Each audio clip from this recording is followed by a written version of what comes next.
Welcome to What's the Effie? What the Effie?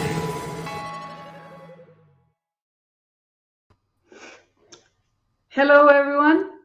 Welcome, and a big welcome to the Tanishia Epps. I hope you're expecting great things because this lady is great. So if you're in the chat and you are either from Subto or know who Tanishia Epps is, please give us a 1. Let's see who we have already. Have we got any people here? And we're also testing to see, I see Tanishia has linked successfully to her own podcast, which is pretty rocking. Now, hi, Kimberly. Hey, everybody. Hello, Pete. All right. Hey, it's Lee. Very nice. Welcome, everyone. I have very much been looking forward to this particular episode because ever since I joined Subto, there were like 3 names I kept hearing. Pace Morby, of course, Molly, and Tanishia. And not necessarily in that order. A lot of times it was Tanishia, hi Pace, you know. So I have been very fortunate to have met Tanishia, and I'm delighted that she's joining us today. So hi, Tom. Thank you for being here. So Tanishia, please say hello to our audience and let us know what we're going to talk about today. Hey, everybody. And Effie, thanks so much for inviting me on the show. So first off, I was watching the intro in the background. Wow. Like Graham is killing it with the intro. And my biggest question is, how do I get a cameo in the intro photos? Because I got left out. I'm like, I know that person. I know that person. I know that person. I'm not in there. So we have to fix that because that just means we have not taken enough photos. So thank you very much for the opportunity. I'm super, super grateful. And you know what's funny is when people say what you said, like I heard about Tanishia before I joined Subto. I'm like, I don't know why. I'm just out here giving value and helping people because that's really the thing that I care about. And it's the same thing that you do. So it's super exciting to be part of such an amazing community of people who are like-minded, who care about each other, and we all have different goals, but we still have really strong goals that we're all working towards. So it's really great to be part of the community. I'm so, so grateful every single day. And we are grateful for you, for sure. Now, I know that you've been in about 2 years. And I have a question about that because I wasn't there 2 years ago. I've just been in 13 months. And right from the get-go, I was hearing, thank you, Tanishia, and that you were already like the only person who could touch any of the videos, you know, and you basically took the bull by the horns and created the Zoom vault, and thus making it like a million times easier to be able to make some sense of the many hours that are of these endless Zooms, and some of them are super long. So I kind of wonder if you could tell us a bit, what made you decide to do that? because you weren't asked. No. No. So for anybody that's wondering what Effie's talking about, if you're in Subto or not, or maybe you're new. So in the community, we have a like conglomerate of all the videos that Pace does because that's what he does. He records a lot of content. And the vault was already created when I joined in March of 21. I think that was right, March of 21. But I did hear before that, like when it started in 2020, that did not exist. But the thing that I saw was there's so much information, but people are having a hard time finding it. And because I was really in super study mode, I was keeping track of a lot of the things that I was hearing Pace say over and over again. And so I started just in the chat in different Zooms. I would drop links to things that he was saying. And the funny part is, I wasn't trying to get his attention. Like you probably hear it, and a lot of people hear, how do I get Pace's attention? And my answer is always, I don't know. I still don't know the answer to that question. Really, it's go give so much value that he can't help but notice. Like that's really the answer to the question. And I think that is the answer to any question is like, how do I get seen? How do I, get people's attention if that's what your goal is? Mine wasn't, but I mean, if somebody asked me the question, that's the answer is give so much value that people can't help but to notice. Make such an impact that people cannot help but to notice. That's really what it's about. And so I would drop these links in the chat. And I remember this one particular Zoom, we were talking about wraps. And someone asks, can you do a wrap without having to repair the house? Well, I already knew the answer to the question. And I also knew what answer Pace was going to give. And so before he gave the answer, I went and got the Zoom that was going to be the reference to what they were talking about. And he literally goes, hey, Tanisha, I know this might be a stretch, but can you? And I dropped the link in the chat. And he goes nuts. He's like, mic drop. How did you find, it's so it was a really fun experience. I keep that Zoom because it just reminds me that we don't have to be asked to go make an impact on people. You just do it, right? And it's not necessarily because you're looking for attention. It's just because it's really helpful and provides value to people. And so that's kind of how I got my name start in Subto. It wasn't because I was doing a ton of deals. I had shiny object syndrome, like a ton of other people. I had already owned 4 properties before I joined the group.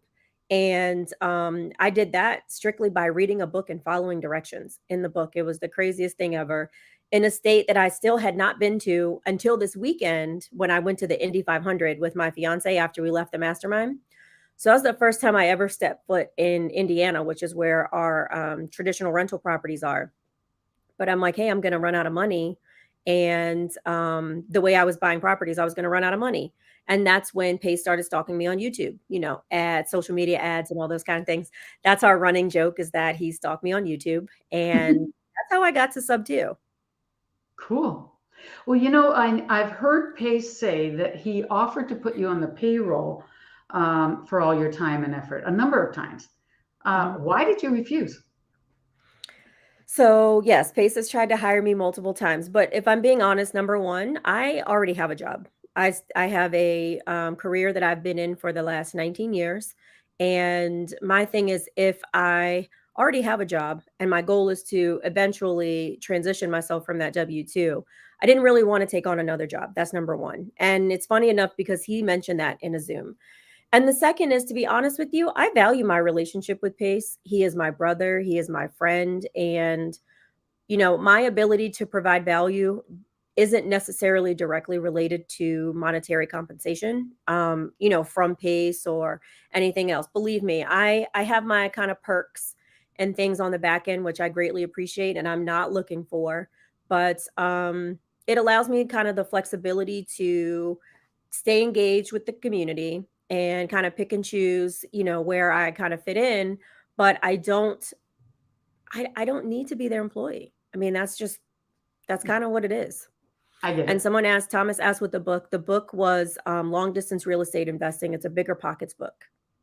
That's the one that I read and followed directions in the book and bought 4 properties in 7 months. Why did you choose Indiana? So the book told me to go do some research and to define cash flowing markets versus high appreciation markets. And the thing that I was really looking for was cash flow, right? Because I'm getting started, and that's what most people are looking for when you're first getting started in real estate. So I'm looking for a cash flowing market. So I'm doing all these searches. Again, I really follow directions based on what the book said, and I was doing all these Google searches, and I kept coming back to Indiana. And then the book said, hey, go find a property manager and find a realtor in that market. And luckily enough, the person that I reached out to as a realtor was also a property manager. So I got 2 in 1, and he was a new investor. So we really just started our journeys together, and it was really, really awesome. I learned a lot from those properties on what to do and also what not to do. And that helped me define my buy box very quickly. But that's, I just, like I said, I just followed directions in the book, and then I bought 4 houses in 7 months. Okay, that sounds pretty cool to me. Yeah, Now, it's in pretty neat. Subto, you are known, besides the heartbeat of Subto, you are known as the midterm queen. So, when did that happen? Were you involved with midterm rentals right from your first 4, or did that come later? Talk to us about how you got into that. Definitely not. So, for anybody who's wondering what the heck is a midterm rental, which by the way is the title of one of my episodes on my own YouTube channel. So, a midterm rental is anything that is typically it's a furnished rental more than 30 days. Look at that. See, you're way ahead of me. That's great. Thank you. So, this is really a fancy setup. I mean, I just have to give it to you. This is really fancy. I really like it. I couldn't So, have done it without my son, and also Josh Keating has helped in a little while. Plus the guts, and I blew it one time, completely blew it, but I don't care. I still tried. nope. No, you didn't. There's no such thing as blowing it when you just make the effort. So I love your show. I actually watch quite often. So again, I'm super grateful to be here. So okay, so back to midterm rental. So midterm rental is anything that is rented out for more than 30 days typically. And on top of that, you have to define who your client avatar is. So it's not a short term. I don't do anything with vacations, like literally nothing. I don't do short term rentals on vacations. I do have some traditional long term rentals, but I'm really transitioning from those. They're very specific circumstances that I'll do long terms. But otherwise, I'm kind of in the middle. It's the stuff that's more than 30 days, but you're not staying with me like you're going to, live in. All of my people for my midterm rentals or extended stay rentals, temporary housing, corporate rental, whatever you want to call them, they all have a reason to leave. So where all these people are concerned about squatters, I'm not really concerned about that because I bet my people very heavily. So they all have a reason to leave. But I didn't start out in the midterm rental space. So the thing that really led me there was my fiance and I made a whiteboard, and we talked about all the things that I knew and all the things that I liked and my past experience. Well, I've been in the insurance industry for 19 years. I used to be a corporate traveler, so I traveled around the country handling disaster claims for an insurance company. So I was the person living in hotels. I was the person staying in extended housing that was furnished. Super awesome experiences, both from being in the hotels. My favorite part of the hotel piece was the points because I got to travel on the back end for free on somebody else's dime. Really, really appreciated that.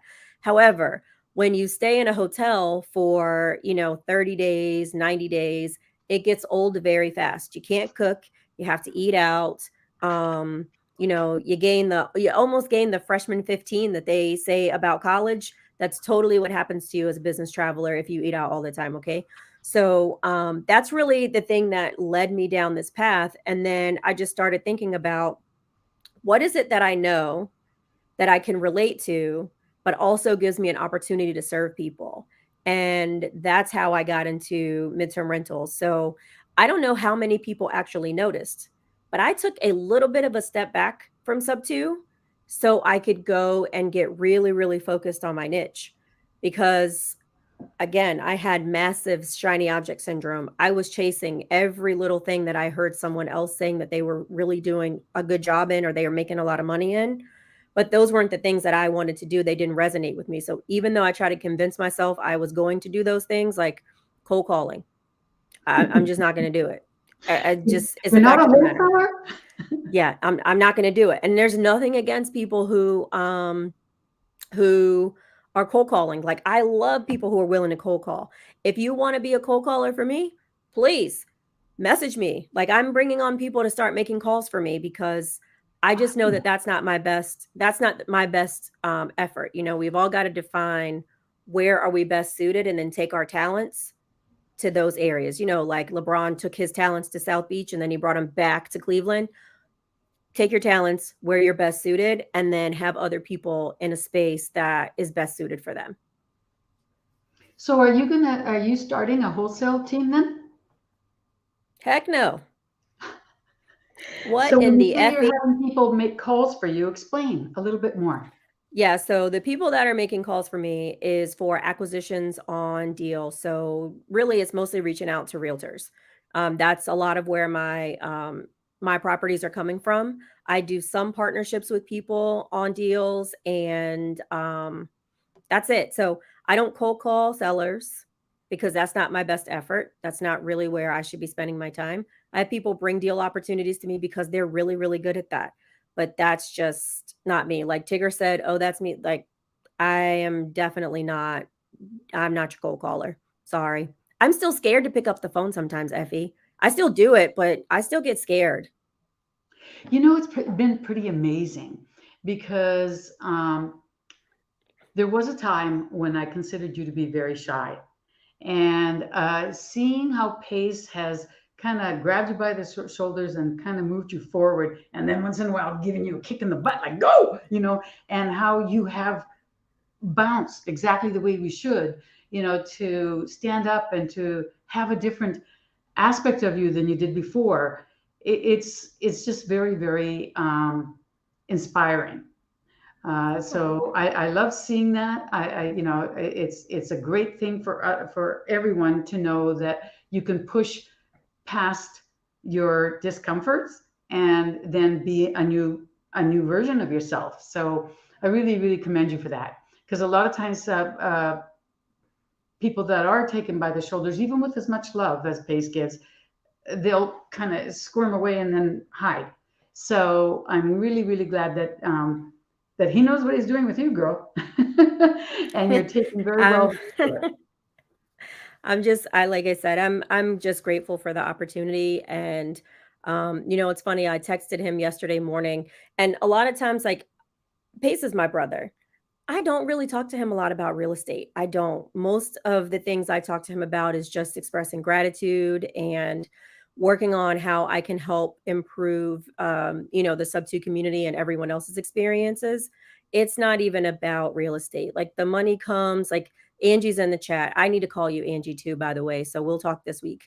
But my thing is, if you spend time being afraid of everything, what will you actually accomplish? And even for me, like, there were times where I would question certain things or I'd make a bunch of assumptions that someone wouldn't want to talk to me, or who am I to think that I can stand in front of a room of people and lead someone else. Like, you saw, I was leading a room at the mastermind last week, literally leading a room, and Pace was sitting in the back recording me, which I did not know, by the way, until that ended up on Instagram. So, just having the people around you and the support, like, if it wasn't for all of you and Pace and like my fiance and just people who really are super supportive of people and their progression, there's no way that I would be the person I am today that I was when I joined Subto back in 2021. No way at all. Yeah, I think it's probably true for a lot of us. And I do agree. The environment is incredibly supportive, and people are there to pick you up if you fall. So yeah, but it's what you do with it too that's most important. And I'm very, very impressed with what you've been doing. Thank you. Talk to us a little bit about your real estate strategy. What is it?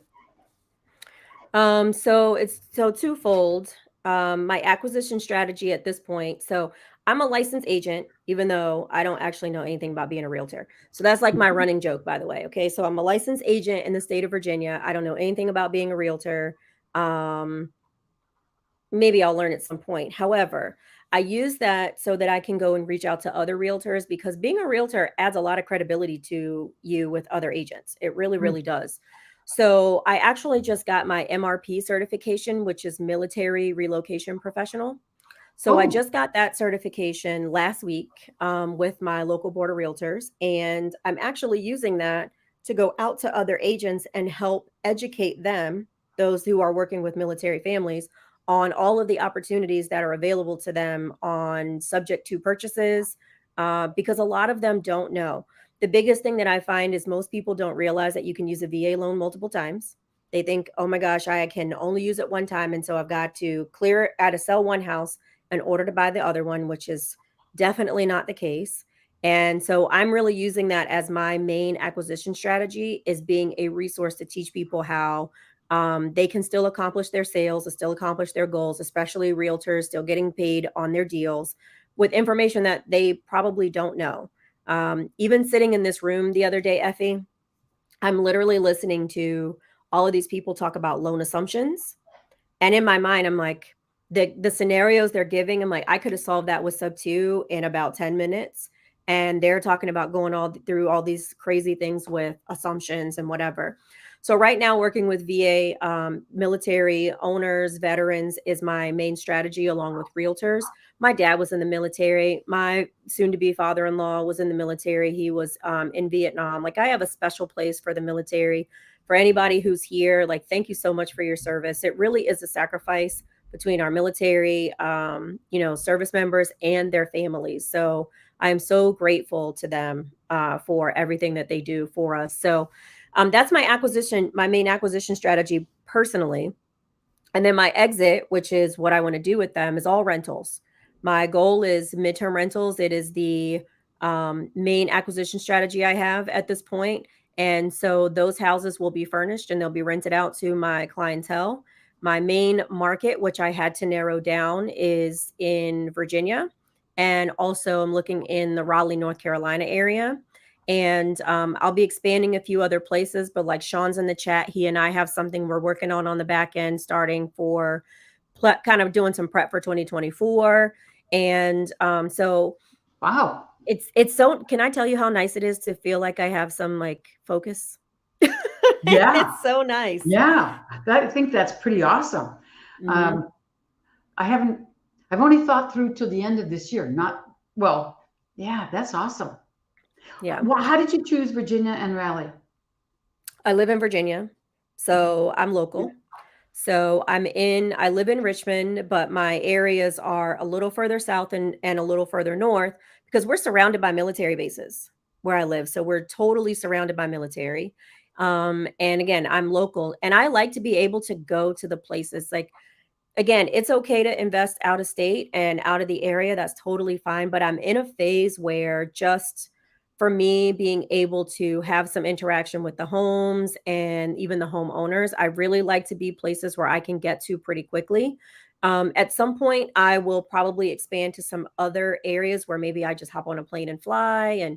But I'm really trying to continue to be very, very specific about my locations, because I'm trying to dig deep into my markets, because the deeper I can dig, that allows me to be the expert in my market with the service that I provide. And if I have a property here, there, and everywhere, it becomes very difficult to be the expert in your region.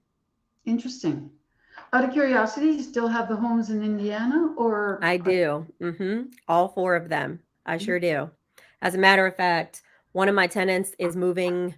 They just bought a house, so they'll be moving in about 2 months, and I'm super happy for them. And this will be one of the first vacancies I have in the last 3 years. wow, hmm wow, doing something right there. That's awesome. Yeah, that's it. It's exciting. I'm super grateful. Super grateful. I like the idea of going deep so that you can be the true expert over everyone else. hmm And, how you can't do that everywhere. My own approach is to go wide, and to JV. So heads up. At some point, I'd love to JV with you on something. And I think it's partly because I haven't quite decided what that focus is going to be. But once hmm you've got something that you really, really like, then going deep in it, makes a lot of sense because the scale efficiency, right, that exists. Oh, yeah. Yeah, and it depends too, like what's your exit strategy. So for me, my exit strategy requires me to have a team of people that help run the properties. So I have to have cleaners. I have to have handymen on staff. I have to have, runners that can go do tasks for me. So I have to have a team on the back end, and it's a lot easier to build a team that's responsible for multiple properties as opposed to having multiple properties and then individual people spread out across the country that I have to manage. And so the deeper that I can go, I can have one or two cleaners on staff and they know the properties, they know the locations. If I need to call someone up and say, hey, can you go to property ABC? I can call the same group of people. So it's a lot easier for me to have, 5, 10, 15 properties in one location and the entire team is working that same group of homes as opposed to I've got 15 team members because I have houses in 15 different markets. Yeah, yeah, I believe it. I had a freaky thing happen today. My landlord came over because I'm renting right now, Mhm. and he told me he's getting tired. I said, "Oh, tired landlord." He goes, "Yep." I said, "Well, what are you going to do?" He goes, "I'm thinking of selling."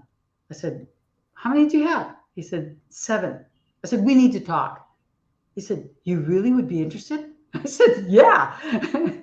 So suddenly, going deep seemed really like efficient. It's interesting to see. It's interesting to see. He's like, they're all in this little area. I'm like, that's not a bad thing. Yeah. And think about it, Effie. So if you know what your exit strategy is, right? So let's say your exit strategy is long-term rentals, but you don't want to manage them. It's Mhm. so much easier to have one property manager that's responsible for all of your properties than you having to manage one, two, three, four, five, six property managers. It really just depends on you. Now, everybody's different. I know people who own properties all over the country. Think about Pace. Pace Yeah. owns properties all over the country. However, he has people who are in place that are responsible for those properties depending on where they're located. So you have to define how active you want to be in the business. Like my biggest thing right now is how can I put people in place so then I can go to Disney World? Like that's really where I'm at right now. It's like the faster I can put people in the places where they need to be, the better it is for myself and my family to be able to go and live the life we want and then go and have impact in different places. Like I'm already working on like for my region for Subto, I'm working on setting up meetups with Habitat for Humanity so we can go help families build homes.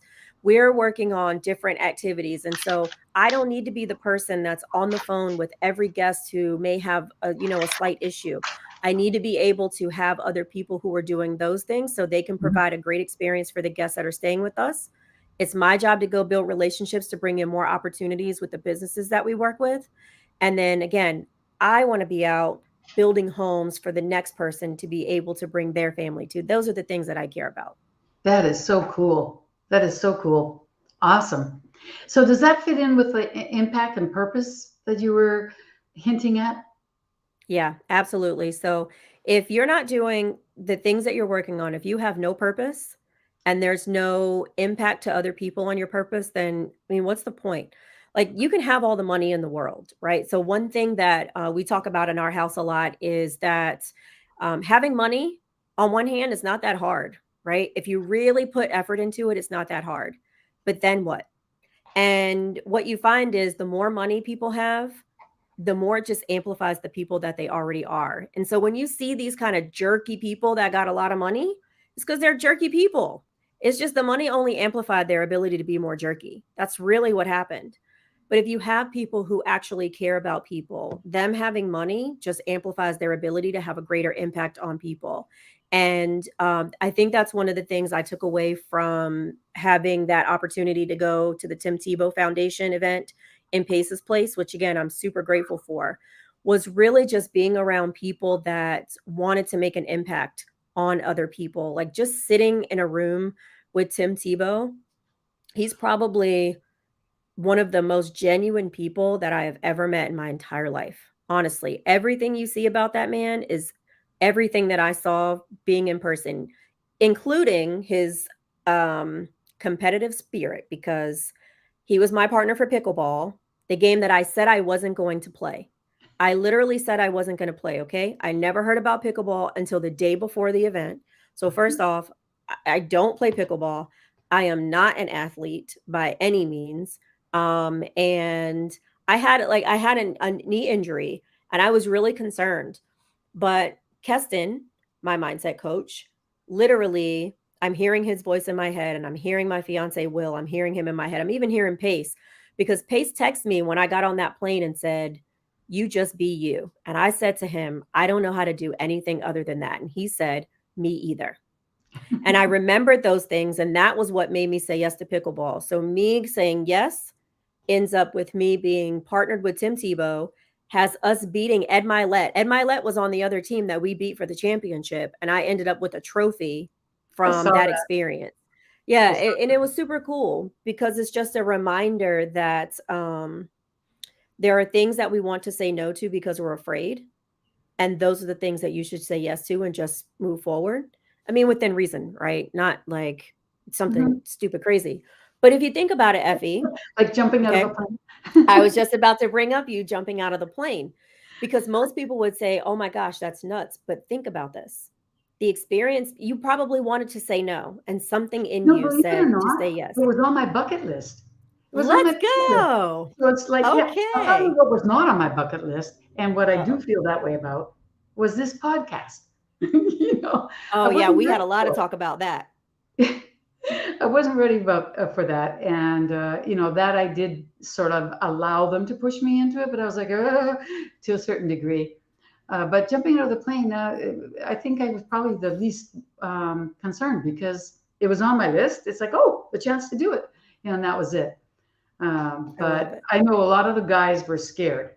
They were talking about wetting their pants, and I was like, why? Oh, And man, I love that. That's yeah, awesome. yeah. But But it yeah, is cool so that you stepped outside your comfort, and then you have that awesome experience and trophy to and trophy. yeah, to Yes. hold on to, and that's great. Did Yeah. it give you the opportunity to question your own impact? Like, did it allow you to see it from a greater point of view, or had you already established that? I think honestly, so the time that I spent talking to Chris Crone, like, was super, super impactful. And when I'm seeing these people that are, creating foundations and the work that even like the Tim Tebow Foundation is doing on working with families, and they have this great event. It's called Night to Shine, and they literally bring in children and families with special needs and they make them king and queens for the night of their dance. I'm looking at this and I'm like, man, these people have all the money, all the money. Like, they don't have to worry about money. And they're out here giving back to other people and just creating opportunity and creating experiences for other people. And I think that really amplified for me the person that I already am. Again, if you have money, it's just going to amplify who you are already. And it just pushed me to want to give more and more and more. Like, I think you've probably been seeing some of the extra stuff I've been adding even in Subto. It's like, how can I continue to create a greater experience for other people?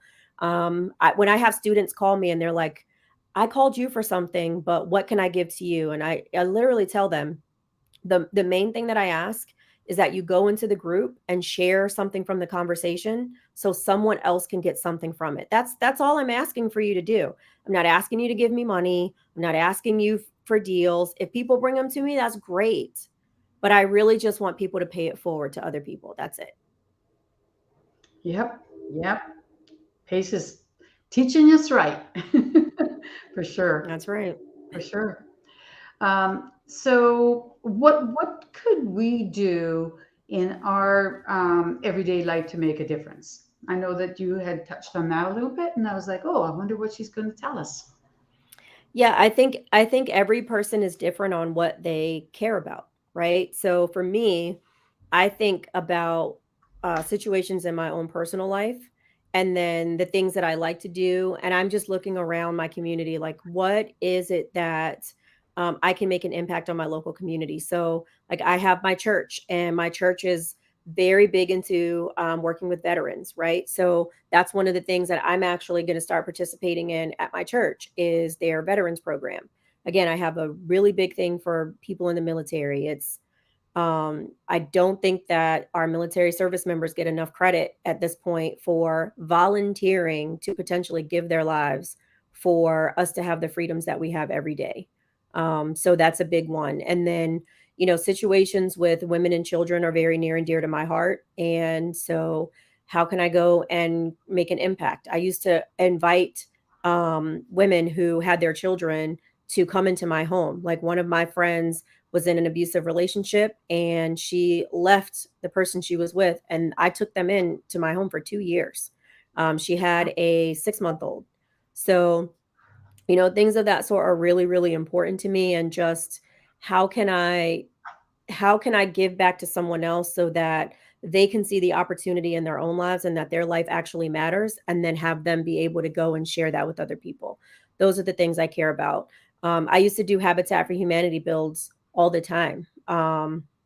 So, Habitat for Humanity is really important to me too. Number one, it ties you to real estate, right? So it's still a real estate thing where you're going to participate in actually building a home, but you get to meet the family. You get to hear their story, and you get to see the impact that you're making on their lives and their children. And it's really an experience that if anyone has not done it, you should go and do it at least one time. Just volunteer for an afternoon or a morning to participate with Habitat for Humanity. I love that organization. Even with the Tim Tebow Foundation, like I'll be looking to see how I can participate and do things with that organization. All these things are super important. Like the money's great, right? You can make money. You can always make more money. The thing you can't make is more time. So the question is, what are you going to do with the time that you have? And I think about that every day. I'm curious as to where this started because you've been helping, friends for 2 years. That's a pretty big commitment. Were you encouraged as a child, or where did it stem from? Was somebody particularly kind and helpful to you? Usually we can look and see where it got started, like how things they make sense. It didn't happen just out of the blue. And I know that PACE encourages us to be givers, but what you're talking about goes back a lot further than 2 years. Yeah. Well, number one, I'm the oldest child in my family. So there's three girls. So I have two younger sisters. And, I think a lot of people probably know, well, some people may know a part of my story. So my mom left us when we were, I think I was 11 or 12. She literally came up to me and said, "Take care of your sisters, I'll be back." And she didn't come back. She literally left us there. And so I got thrown into kind of like a parent role with my younger sisters very, very early. My dad is there, so I'm not taking the place of my dad at all by any means, but now it's just the four of us, and we've got to figure it out. So I got put into a position where I was already pretty mature, but I had to mature a lot faster than probably a lot of the people around me. So that was number one. So I'm teaching my little sister how to read. I'm teaching her how to ride a bike. I'm teaching her how to tie her shoes. Like I'm helping with homework and things of that sort. And so if you're put in that position, you don't have the ability to think about yourself. You have to think about other people. And then, when my stepmom came in, she's a social worker. And so again, she's another person that's just very, very giving of herself, of her time. Those things are super important. In our church, we did volunteer activities. I got to work with kids. I've always participated in the Boys and Girls Club programs. So I did after school programs helping other people. So those things started for me at a very, very young age where it wasn't about me. It was always about someone else. So I struggle with that sometimes, being able to look at something and say, oh, I'm going to worry about myself. Like my biggest thing is probably, again, my Lego sets. Like those are mine. I don't really like to share them. There are some things that it's okay to just have for us. So my Lego sets are my big things that are just for me. But those things started really early, and probably it started with me feeling that responsibility for my sisters. Interesting. Interesting. And did you have Legos back then? Right at the get-go? I did not. No, I did not. I Lego for me is like You have the little ones that people step on and they complain about. They're the Lego Duplo brands, the, pink, they're pink and the red and the blue. But I think the thing is, I used to always love puzzles because I like solving problems. That all that was for me was a problem. It's like it starts Mhm. from nothing and then you create this beautiful picture. You have a problem that you have to solve. And by the time you get to the end, the puzzle is the resolution. And so I used to do logic problems. I love logic puzzle books. And so for me, Lego was the next transition. And so my first ever set that I bought was it's like a little Paris set. It's probably downstairs somewhere, but it's this little Paris set and it's the London Eye, or not Paris, London, I'm sorry. It's the London Eye. It's a couple of the buildings. Well, I went on a trip to London with a friend of mine. We were off work. This is when I used to travel, and Thanksgiving was coming up. And a couple of days before, she said, "Hey, what are you doing this weekend?" And I said, "Nothing." And she said, "Do you want to go to London?" And I said, "Sure." So this is where all those hotel points come in, right? And these flight miles. So we went to London for like 5 days. We went to see my favorite stage show ever, which was Phantom of the Opera. Love, love, love that show. And it's the best version I've ever seen. And so that set, when I saw it, I'm like, oh, I've been to London. So I bought it and I was immediately hooked. Immediately hooked.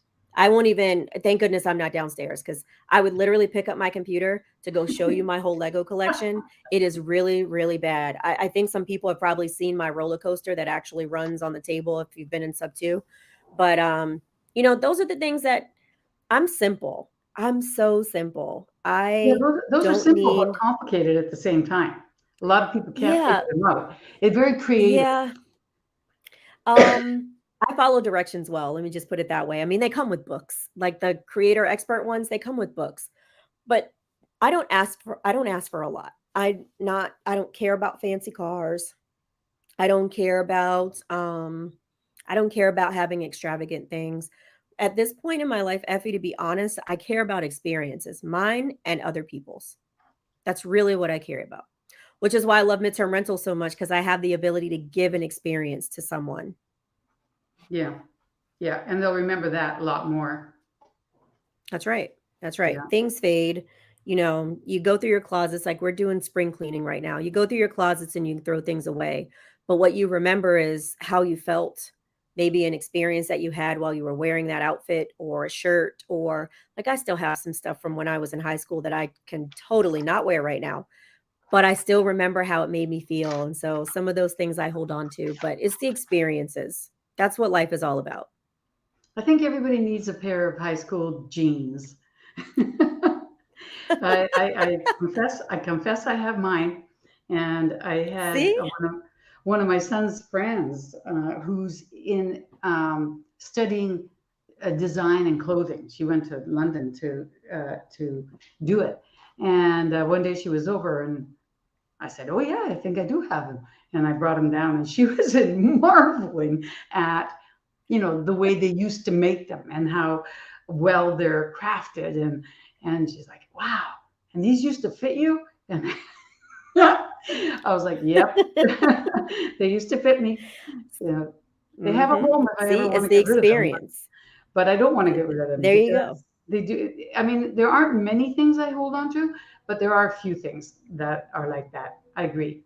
You touch That's them right. and they take That's you way right. back. And Oh, think Melissa about it. has Like prom Melissa dress. is saying she has her prom dresses. Is it about the dress or is it about the experience from when you had the dress? Like that's the thing I look at is what experiences can we create today? Like one of the things Keston always talks about is what did you reflect on for your day that you actually accomplished? My fiance, like his number one thing is attack the day, seize the day because tomorrow is not promised for anybody.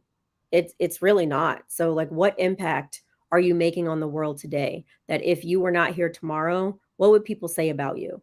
And Mhm. that's what I think about, not because I'm concerned about people saying bad things about me, but I just want to have an impact on people where they felt like maybe just one conversation with me made them feel a little bit about a better about themselves or just their experience with another person. And that does happen. That does happen a lot, actually. As an educator, I still get on Facebook, I get, students that tell me, as a matter of fact, a young Brazilian, uh, I am going to work for Walt Disneyland. I'm like, really? She goes, yeah, and your English has to be very high for that. And she forgot to put a period. And she just went on, I only got here because you encouraged me. And, and I was like, wow. It happened when I was at the mastermind, and I was telling Carolina Allen and Robin, reading it. I was like, this person still remembers me, and I affected her that way. I don't have the heart to tell her she forgot the period. I just think it's awesome. I think it's awesome that I've helped her in any way, and that she's getting to something that she thinks is really important to her. So it does happen. It does happen. And you've touched a lot of people in Yeah. Subto, and you're going to touch a whole lot more. So Yeah. I think that, I think about, that's really special what you just said, because where we think that the impact that we have is on one person, that positive impact that you had on that person is now extending to every other person that they touch. And so, where, a lot of people I know have a goal to be a millionaire, and I think that's wonderful. Now, the next thing is, how are you going to pay that back to other people so they can become the same or better? And then they can create that for other people. Like that's the thing that I really look at is, I have an obligation to be successful, and that obligation is so that I can help other people to be successful. And I take that responsibility very, very seriously. yeah, yeah, it's a good thing to do, because otherwise the money just gets used up anyhow, you know?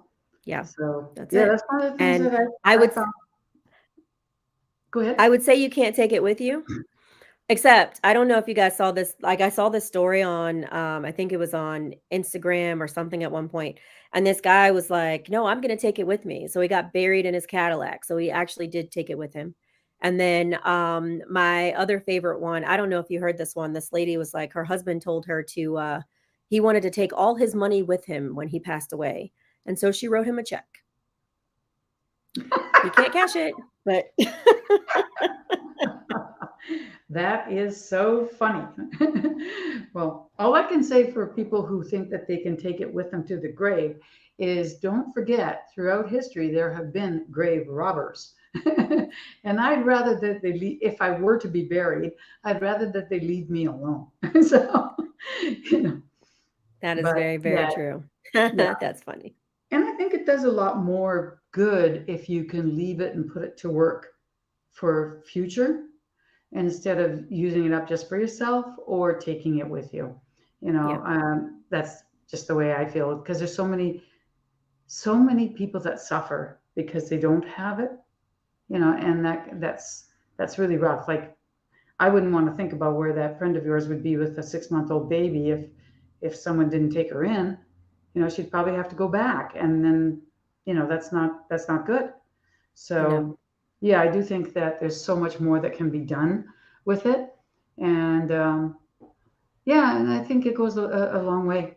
And I love when Pace gives away things, like he did with that weekend, where they all went, on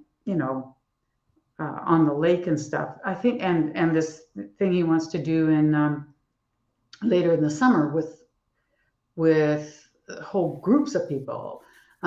So I know that Jamil, and I think he said Cody's going to go, and a bunch of Dina. people, and they're all going to bring their own people, Yeah. a bunch of them. And there's going to be a whole lot, and they're going to have experiences. Well, that, Yeah. I like it. I like it a lot. Yeah, Um, you that's what know, it's all about. It's all about experiences. The more experiences that you can create, the better. And I want them to be positive. I don't want to create negative. I'm not going around trying to create negative experiences, although we do have them. And I appreciate those too, because the negative experiences are the things that remind us that we're still human, and we all have an improvement that we can make in our lives. Like, nobody's perfect, right? So all of us have something we can improve on. It's just our responsibility to recognize those things and then channel our energy in a positive way so that we can impact positively ourselves and the people around us. I think Kirsten's mindset is coming through. Yeah, Yeah, it was pretty powerful. yeah, yeah. And it's cool how many people we have that deal with mindset issues, with Mhm. Elena and Marlon, and just a lot of people who are in there and who have very strong sense of self and who can encourage and teach others. Um, you know, I think it's a good thing to be able to do. It's needed. I myself am not particularly, I have a strong mindset, but someone had said to me when I was in Vancouver that they wanted me to help them. And I said, no, no, no, you don't want me to help you. And they're like, no, you're so strong, blah, blah, blah, blah. I said, yeah, but here's the bottom line. If I could reach through this screen, I'd smack you one. And he goes, yeah, see, that's exactly what I need. I go, yeah, but I don't like smacking people. No, I don't mind giving encouragement and helping along, but you're frustrating me, man. Because like day after day after day of having to repeat the same thing. I'm like, I don't think we're getting anywhere. I think you need somebody who really. I sent him to Elena. I said, I think you need to go to someone who has professional skill sets in this because I'm at my wits' end with you. And he's like, oh, I'll pay you, and I'll be like, no, you couldn't pay me enough. You know what's funny, Effie, that you say that, and it makes me think about people who say that they don't want to pay for mentorship. I don't know what just triggered that, but and I was one of those people, right? I said, I will never pay for a mentor. I can go figure this out all on my own. And at the end of the day, that's probably true for a big chunk of people. But sometimes it's like, if I want to accelerate my learning, why not just figure out how to get myself around the people who are doing the things that I want to be doing, who can help me propel myself forward in what I'm doing? Like, again, coming into sub two was huge for me because it wasn't just about real estate. I thought it was, but it really wasn't. It was about it was about personal growth, it was lending. Um, lose you guys? Or did we lose Effie? Oh, there you are. No, no, you Okay. just froze a little bit. I don't I know was if she's being patient. frozen. Hmm. That's okay. Yeah, I agree. I think I see things, a mindset as a little bit two things. One is when you need to have it corrected because something, you know, hurt you or damaged you, whatever you want to call it, and you need help to be able to rise above it. That's one thing. And the other is, as you said, being in the right room and accelerating your growth and learning from people who um, have been there, done that, and can therefore, guide you better. I'm definitely up for the second one for sure. But I don't know if it's just my age or the fact that I have survived until now, but I think I have the headspace part figured out for me, but I don't think I'm That's particularly good good. at giving, I'm not the most patient person in the world. I tell people you're lazy, they don't like it. So I don't know. I'm not the best for Yeah. that. But But you know I that do. about yourself. And at least you have see that's what community is about, right? That's why you have someone else that you can send them to that's better suited for them, that you know can help them. It's the same thing with me. Like I get a lot of people who reach out to me about even things about midterm rentals or creative finance. And some people, I just know that I can't help them because I've given them certain things and they, won't necessarily take the advice. And then, I mean, I charge for consultations now because I have to pay for I have to pay for my time. And, I don't want to feel like I'm stealing from my family when I'm spending the time on some of these calls. And I have people argue with me about, paying for the time. And I'm like, hey, look, I've gone out and I've done all the work. Like, I've literally done all the work for you, and I'm going to help you accelerate your learning curve because now I have the ability to guide you in a way that I didn't necessarily have. But what I like here's the thing is, if I think about what you just said, if I want to send somebody that wants to play basketball, right? Am I going to send them to a volleyball coach or a soccer coach. No, I'm going to send them to the person who is doing the business of what they need. And so it's super important that we all connect. We have to figure out who we are first, right? Or what we're lacking and where we want to go. And then it's our job just to align ourselves with the people who are doing the business that we want to be doing, if it's business. If you want to have someone who's living the life that you want to have, like if you're a person who, wants to have a successful marriage, do you go and hang around a bunch of single people? Probably not. Probably not. You're probably going to hang around people who have successful marriages because you're seeing them have successful marriages and you want to emulate the things that they're doing. So that's why it's so important to have community. Community comes in so many forms. Community is a very wide-ranging word, and it's our job just to figure out what that means for us. Right. Also, I think that if you do value your marriage and you're trying to support that, being around people who are already there more than likely can act as a resource for help. Or if you're with just a bunch of,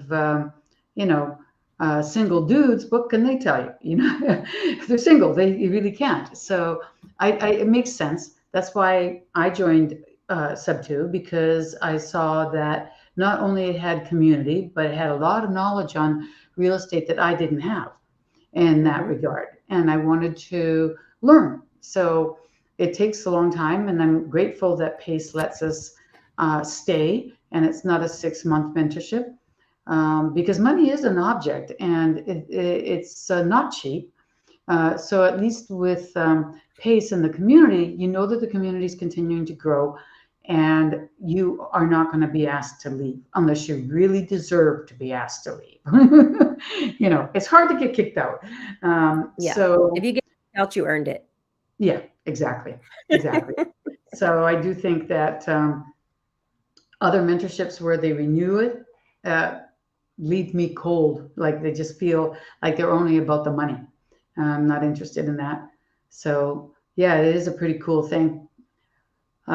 Any questions from the audience for Tanishia? We have a few more moments if anybody would like to ask a particular question.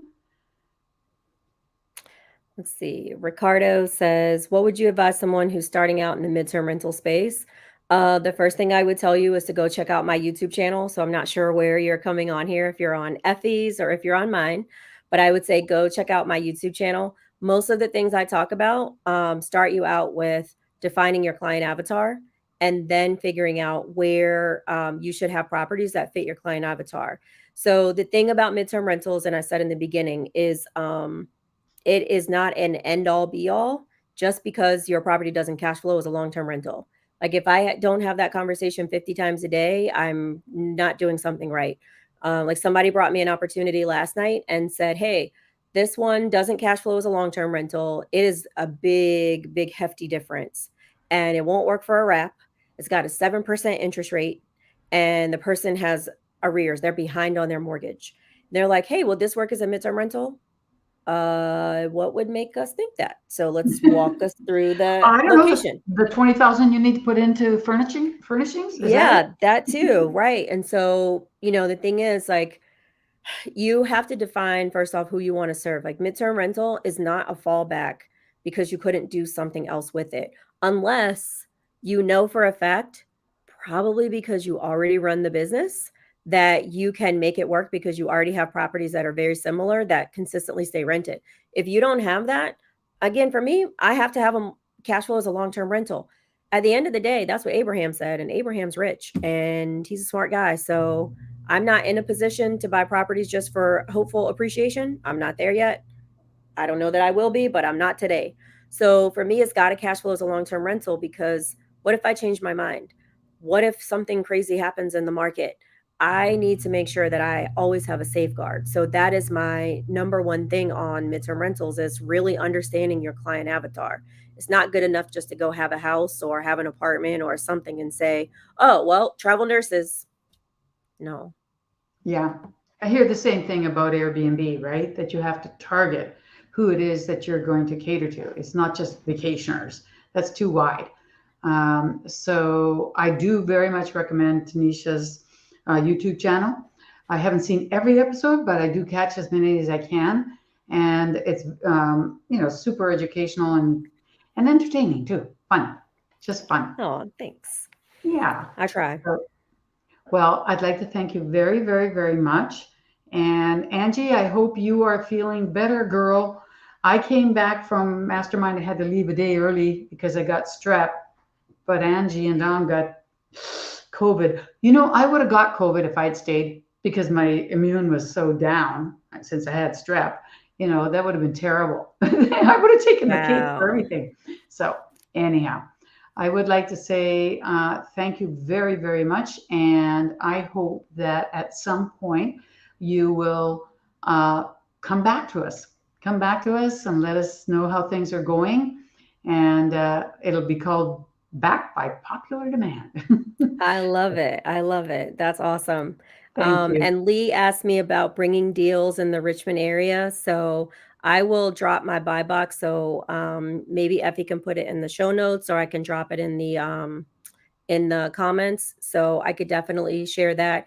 And the person who asked that, Lee used to call for me on pre-foreclosures. It's super awesome. And it was fun because we were learning together and again, building community. It's wonderful. So Effie, thank you so much for the opportunity to come on your show. I am super honored and Pleasure. super grateful. I'm grateful for the opportunity. Well, I thank Seriously. you very, very much. And do get me that information. It'll be a challenge. Like this is my little realm, but now I've got to put something in the, what did you call them? Show notes? Yes, in the show notes in the description. So yes. Oh, okay. Okay. I'll be very happy to do that. All right, everyone. I'm going to say goodbye. Thank you so much, Tanisha.